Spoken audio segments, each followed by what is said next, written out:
ኢትዮጵያ በአፍሪካ አንደኛዋ ስንዴ አምራች ብቻ ሳትሆን ሁለተኛ አምራች ከሆነችው ግብጽ 3 እጥፍ ትበልጣለች።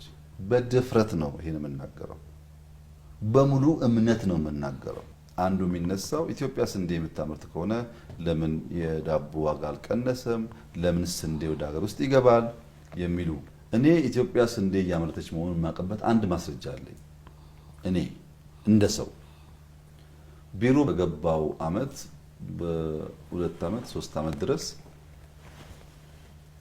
በየአመቱ ስንዴ ኢትዮጵያ ውስጥ ለሚጎል 800 900 1 ቢሊዮን ዶላር አውጥተን ካልገዛን በስተቀረ ምግብ አገር ውስጥ ያለው አይበቃም የሚል ጥያቄ ቀርቦልኝ ነበር። እኔ ግራ ቢያጋባኝም ጉዳዩ እፈርም ነበር ያ ጉዳይ እንዲፈጸም። ባለፉት 2-3 አመታት ግን 1 ብር አውጥቼ አላውቅም ለስንዴ። ከውጭ ስንዴ እንዲገባ 1 ብር አውጥቼ ገዝቼ አላውቅም 2-3 አመታት።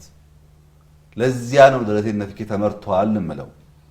ሄጄ ስለማየው ብቻ አይደለም ገንዘብ ስለማላወጣበት።